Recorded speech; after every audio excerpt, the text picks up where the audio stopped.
The title of the Lord's message is Firm Foundation, and we will be reading under the book of Matthew 7:24 to 29.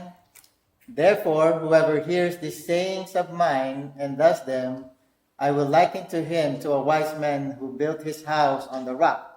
The rain descended, the floods came, and the winds blew and beat on that house, and it did not fall, for it was founded on the rock.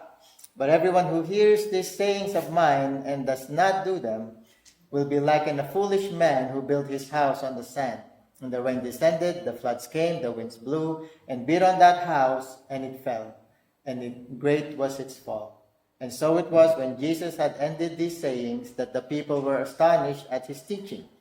For he taught them as one having authority and not as the scribes. Let us bow our heads and pray.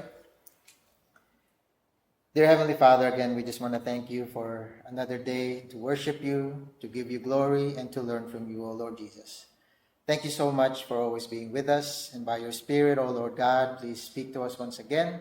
Open our hearts to receive your message. And this is all for your glory and yours alone. Thank you again, Lord Jesus, for always being with us. We love you. We praise you. In Jesus' name, amen. Now here, Jesus is speaking of the absolute necessity of building your life on the right kind of foundation. Because the foundation is what holds everything up. It's what keeps everything together.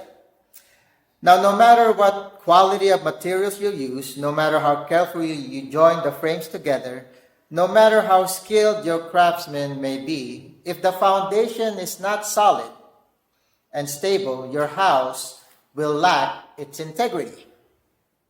Now, over time, cracks will develop in the walls, the window will stick, the roof will leak, and sooner or later the storms of life will bring it crashing down, and everything you worked so hard to build will be lost. So in order for you and I to avoid that problem, I'd like to look more closely at the main characters in the parable. Now, first of all, note that there are only two builders. Only two. There are only two in the story. Only two alternatives when it comes to matters of ultimate truth. There are only really two options. You're either trusting in Christ, obeying his commands, following his examples, or you're not. One way leads to life and salvation, and the other leads to death and eternal destruction. Now, the world would have you believe otherwise. The world says you have a myriad of choices, that there are many ways of being a spiritual person, being a religious person. Christianity, Islam, Buddhism, Mormonism, Hinduism, Shintoism, Native American spirituality, Wicca, and so on and so on. There are just so many, but which one will stand the test of time? In our culture, people tend to follow a buffet approach to religion,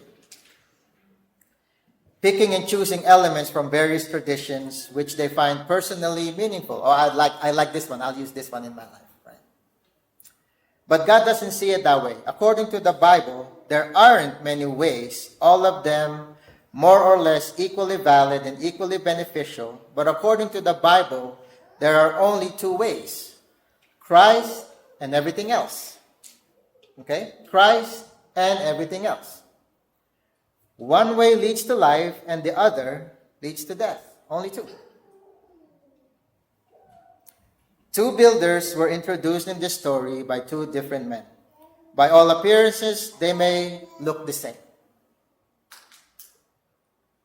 Use the same tools, and they both are committed to build a home for their families. They may have used identical materials and both persevered until their homes were built and finished. Good motives. Notice that there are only two kinds of builders. Once again, Jesus divides people into just two groups. Everyone is building, for to live is to build. Everyone is building, for to live is to build. Our desires, our thoughts, our attitudes, our actions, and words are building blocks. Over time, a structure arises, who we are. Right?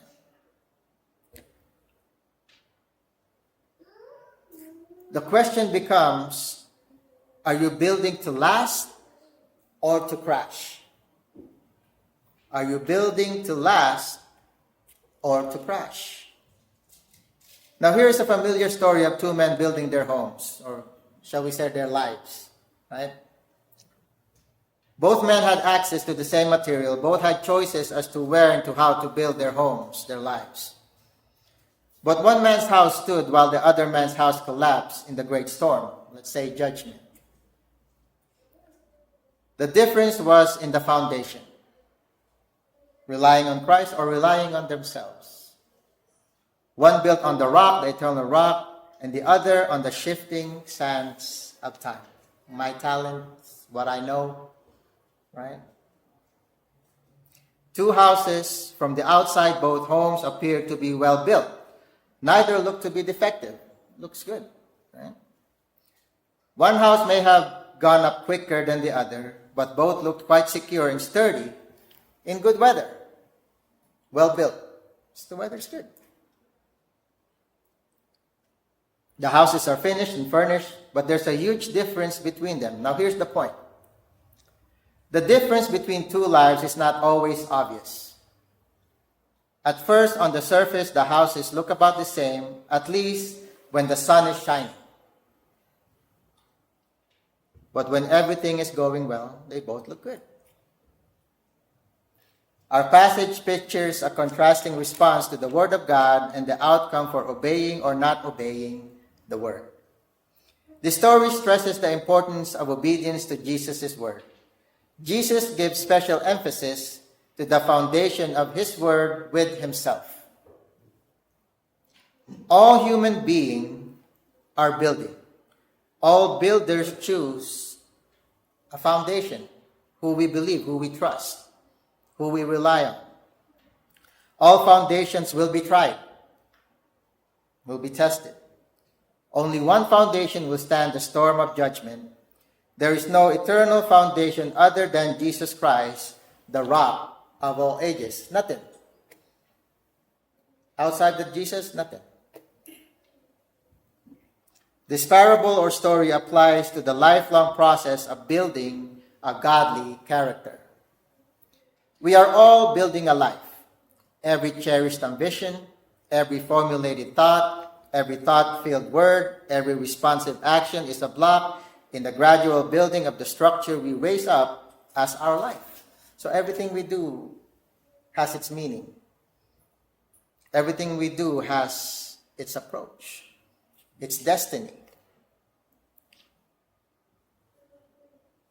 But does it rise to the glory of God or just for our own glory?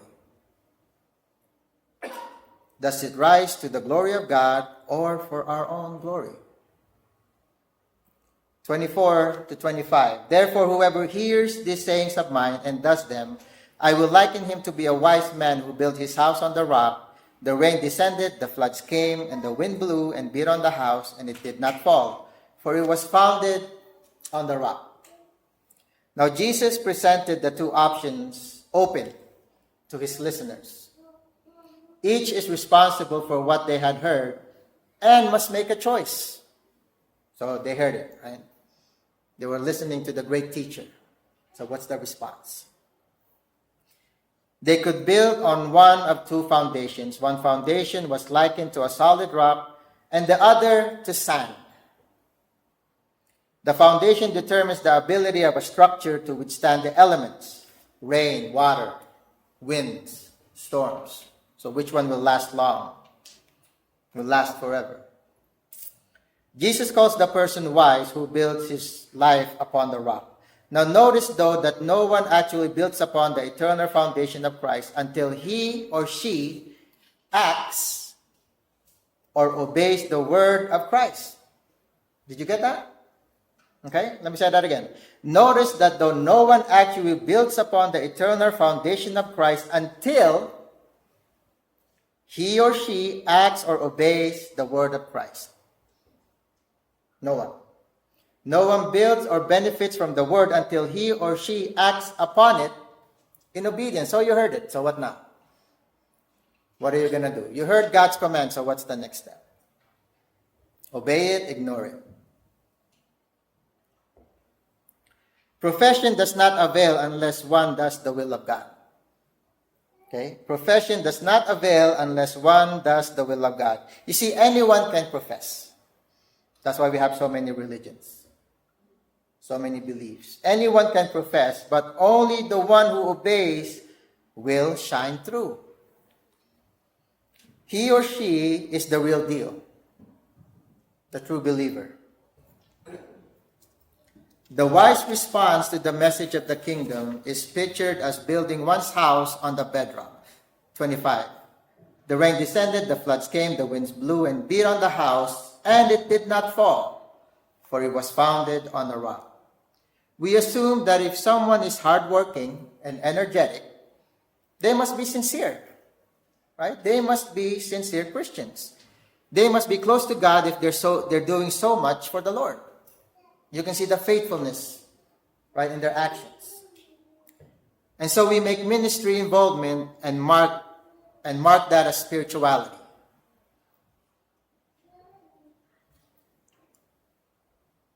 But that's a mistake, because all of that activity and service may be built upon another foundation. Maybe it's just for me. Maybe I just want people to see that. Maybe that foundation is built in sand. It hasn't been tested.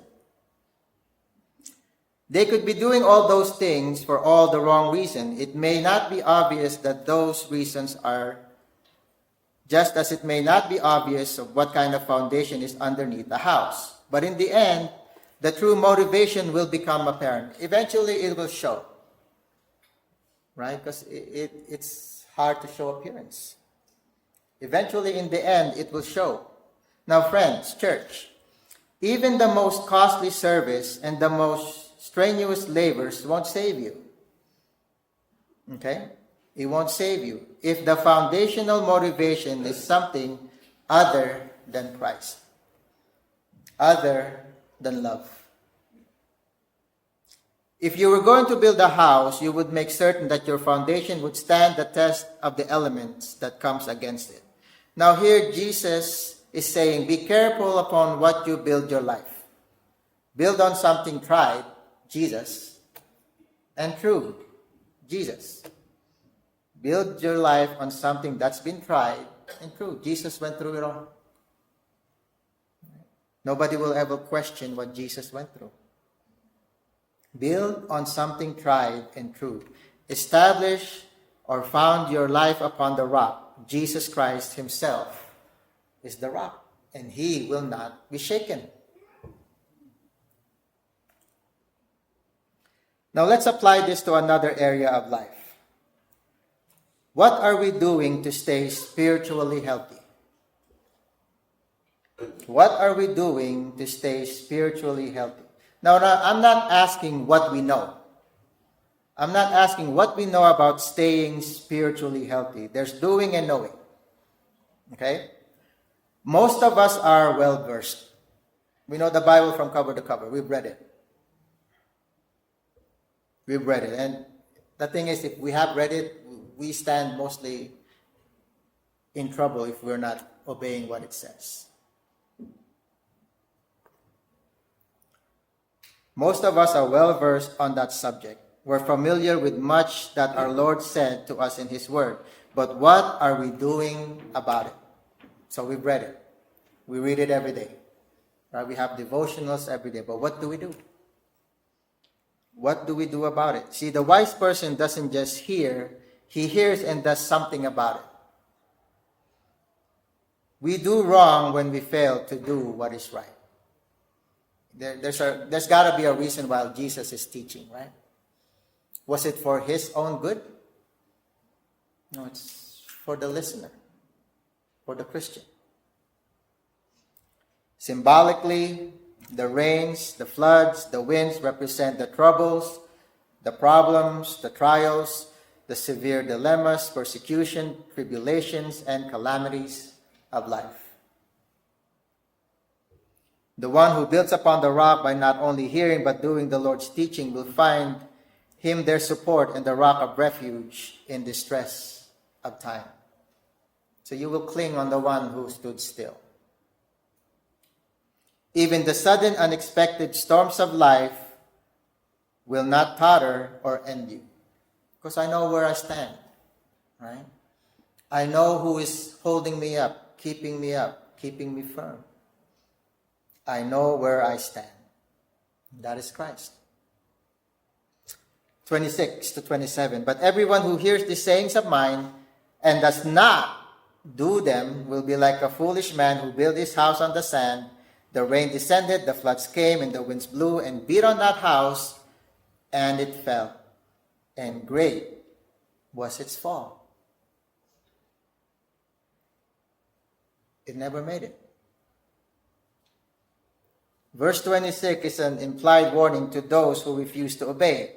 The foolish response is pictured as building one's house on sand. The sand represents building your life on some foundation other than Christ and His Word. Well, you have the world to do that.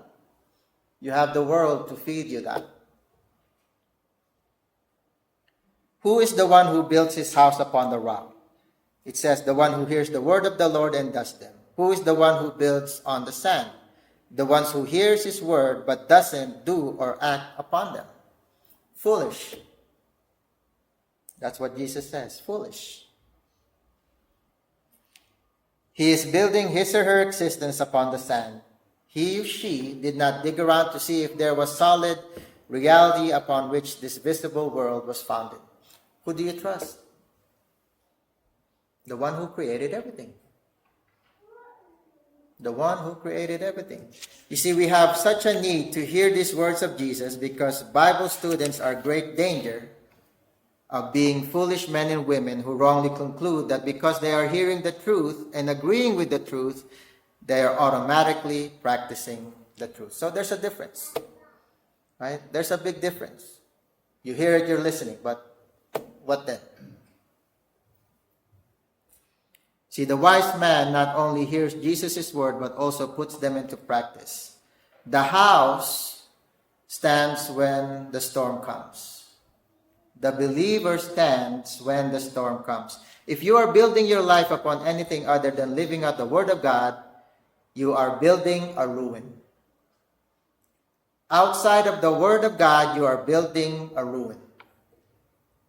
It will not stand the test of time. In verse 27, the final day of testing arrives. It says, the rain descended, the floods came, and the wind blew and beat on that house, and it fell, and great was its fall. The day of testing comes for both houses, both builders, for the prepared and the unprepared. The clouds burst forth, the land turns into riverbed, a torrent running deep, swift, furiously towards the very support of the walls, and then all of a sudden the tornado slams against it. And then what? The outcome of their test. Did the raging floods undermine the foundation, weaken your home as the sands of time are washed away? The rains, the floods, the winds ultimately means God's final judgment. Now, will your life, the basis or trust for your life and what you did with it, withstand the collapse of this world? Will you stand? Will you stand during the test of time? Remember, we still have a long ways to go. No trumpet has been blown. Okay, we still have a long ways to go unless rapture happens. But will it stand till then? Well, it depends on which foundation you base your life upon. See, the rock foundation represented the Lord Himself and the truth He had been presenting, especially the truth concerning inner transformation. See, that's what Jesus wants to do, to transform us from the inside out. The sand spoke of the Pharisaic or self-righteous on which many people knew were basing their hopes. In storms, the first would give stability, the second would result in destruction. Nobody were ever saved from religion. If anything, Jesus rebuked it. It is important to note that both the wise and the foolish builders heard the teaching of Jesus. They both heard it. It is his teaching that is the standard of judgment. There is no gray area when it comes to the Lord speaking. None. But it is not enough to have heard the teaching of Jesus. Hearing and knowing the teaching of Jesus are worthwhile activities only when they result in application. Did you get that? Let me say it again. Hearing and knowing the teaching of Jesus are worthwhile activities only when they result in application. It's only going to work if we apply it. The false prophets, whatever their appearance and words, are lawless.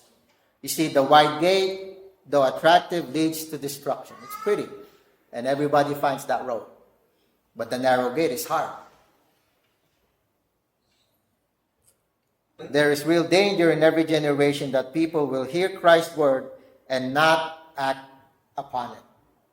I think our world is heading that way. I think our world is heading that way.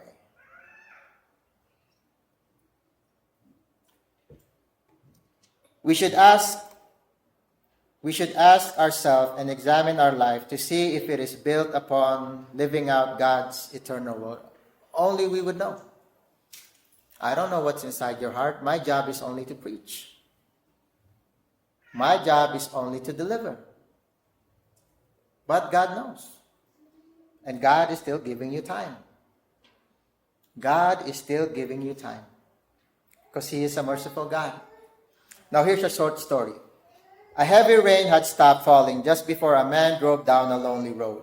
As he rounded the curve, he saw an old farmer surveying the ruins of his barn.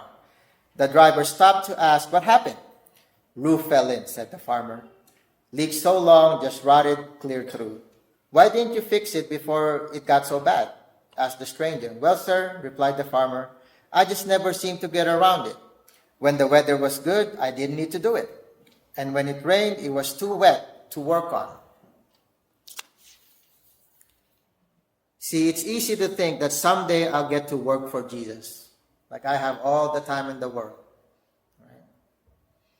I'll get to work for Jesus. Someday I'll care for those little simple habits. Someday I'll start living for Christ.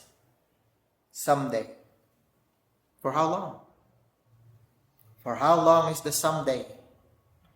You've heard me say it before, tomorrow is not a promise. Tomorrow is God's grace. Such an attitude is no different from that of the farmer. He waited too long, till it was too late. Jesus said, therefore whoever hears these sayings of mine and does them will be likened to him, a wise man who built his house on the rock. You see, we grow stronger in character by applying God's word in our daily life, in our daily activity. We must be diligent. To put off our duty, to make excuses for our failures, or to ignore our conscience can become our downfall. Even though it may seem just a little consequence, it can still lead to our downfall because eventually it's going to keep going. The secret of building a good roof as well as laying a solid life of godly Christian character is found in obeying God each day in the small duties, in the small matters, as well as the large ones. One step at a time, church. You see, the Christian life is a walk, not a sprint. We all start as babes in the faith. We need to continue to grow. Growing to maturity will take time. Again, one step at a time. 28 to 29. And so it was when Jesus had ended these sayings that the people were astonished at his teaching. For he taught them as one having authority and not as the scribes. Now Matthew adds his own observation of the teaching of Jesus. It says, when Jesus had ended these sayings, the people were astonished at his teaching. They've never heard something like this before. They were amazed. They were surprised. After recording Jesus' Sermon on the Mount, Matthew wrote, when Jesus had finished these sayings 5 times, Matthew wrote such a statement, identical or even similar. They were all amazed. Each time following a collection of Jesus' saying, because they know that it's true. This was the first time they heard it and they know it was true. Jesus spoke with authority, not like the scribes. Verse 29 compares Christ's teaching with that of the other religious leaders. He said, for he taught them with one having authority, not as the scribes. Jesus has just demonstrated inadequacies, meaning the lack of quantity or quality of the scribes' teaching, of the Pharisees' religious system. He rebuked it. He confronted it. The righteousness they knew was not sufficient for entering his kingdom. These were all professionals. They know the law. They know it only up here. Never penetrated here. So the righteousness they knew was not sufficient for entering his kingdom. No changed life. The authority of Jesus is what amazed them, for he taught as a spokesman from God, not as the teachers of his time who were simply reflecting the authority of the law. They just basically kept saying it and saying it and saying it, but the people didn't see it in them. But they saw it in Jesus. It's one who speaks with authority. The contrast between Jesus and the religious leaders was most pronounced. You can't fool it. You can't fool it. Jesus' confident and clear presentation of the truth impressed the people. His authority toned commandment their undivided attention. He was gracious yet dynamic. He fed their hungry souls as he spoke. They basically heard life. When Jesus was speaking, they heard life. I want that. I want that. I don't want what the others are teaching. I want that. In striking contrast, the scribes were uninspiring. They delivered their messages mechanically and with little true concern for their hearers. They just wanted to keep speaking. They just wanted to know, the crowd know, that they know what they're teaching. That was it. But they were never concerned. Jesus was concerned for their life. They saw the difference. They often put doubts in people's minds by their quibbling over non-essentials and by emphasizing man-made tradition in which gnats were strained out, camels were swallowed. No wonder Jesus' loving and straightforward approach brought such a hearty response. They were amazed. They were amazed. They've never heard this kind of message before. I want that, was their response. See, we who know Christ must speak with conviction. A hurting and questioning world needs to hear the truth presented clearly and confidently. We should follow our Lord's example. He spoke the truth lovingly yet with conviction because Jesus cared. So when we're speaking about Jesus to an unbeliever, we should also care. If you believe what you say will be more believable. Are you living it?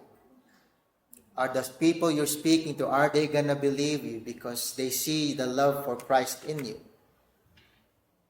See, Christ showed that. Jesus showed his love for God. And he delivered it perfectly. In closing, Jesus told the story of a wise and foolish builders to stress the importance of continuous obedience to his word. The things at risk in our lives today, matters of spiritual indifference or disobedience, can overwhelm us when the storm comes. Each and every one of us will be tested at one point or another. Each and every one of us will go through a trial. If you're not going through one now, just wait a little bit. Because this is what our world does. You and I will be tested. Okay? But will we stand firm? Or will we collapse just like the foolish builder? Now please listen. Obedience to Christ doesn't eliminate the storms of life. Did you hear that? Obedience to Christ doesn't eliminate the storms of life, but it does determine whether we fall or stand in that storm. As we review this sermon, we should recognize that the one who promises us salvation does so with authority that sets us free to live. It is essential for the community of Jesus to live by his words. It is essential. Church, that's why we're called Christians. The comparison of discipleship to the destruction of a house, as these verses mention, is very effective. We are building the character and spiritual achievements of a godly life as we walk with Jesus. Such building calls for a good and sure foundation, as this was exactly what Jesus was providing. Here's Jesus telling the crowd, it's me. It's me. Jesus is saying, it's me. I'm telling you the truth. And the crowd was overwhelmed. The difference is the obedient deeds of the wise disciples who act on what they hear from their master, contrasted with the inactivity of the complacent hearers who do nothing. In one ear, out the other. In one ear, out the other. I can't do that. Because, in one ear, it can't go out the other. Nothing, no exit on this one. So I try my best. When it goes in, I try to do it. It's a big challenge. No in one ear, out the other. It's a challenge, but we have to push on, right? We have to push on. That we know our foundation is based on the rock, so we have to continue to push on. We have to finish the race. Again, one step at a time. The obedient build an enduring house on the rock. The passive doom edifice on the sand. A clear warning has been given. Neither the ancient crowds who originally heard the Sermon on the Mount from Jesus, nor the modern readers who encountered the gist of it today. See, the same message was preached long ago. The same message is still being preached today. But what's the difference? The hearers. Right? There's always two. There's always two. One who will listen and learn, and one who listens and ignores. A clear warning has been given. To walk away unchanged, complacent, ultimately is to not weather the storm, to be eternally separated from Jesus, to arrive only in hell. So let us heed the warning. Let us weather the storm when they come, enter the kingdom, and find life. Again, we have been warned. Same message was preached 2,000 years ago, and you're still hearing it today. It will not change. You can build your life on the sands of time or upon the eternal foundation of Jesus Christ, the solid rock or the shifting sands. The decision is yours. Remember, that whatever decision you make will have an eternal destiny. Whatever decision you make will have an eternal destiny. So what are you building your life upon? Shifting sands or the solid rock?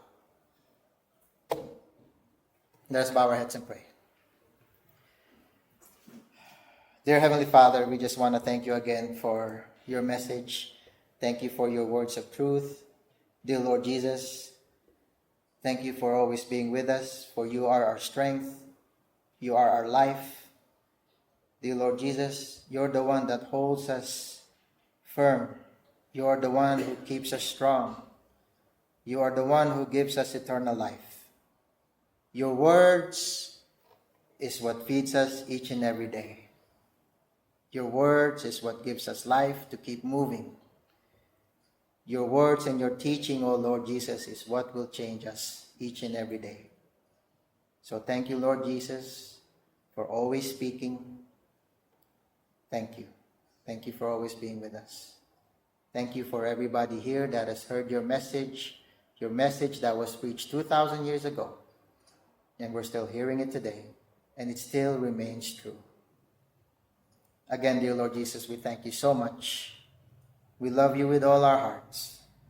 Thank you for speaking again. In Jesus' name, amen.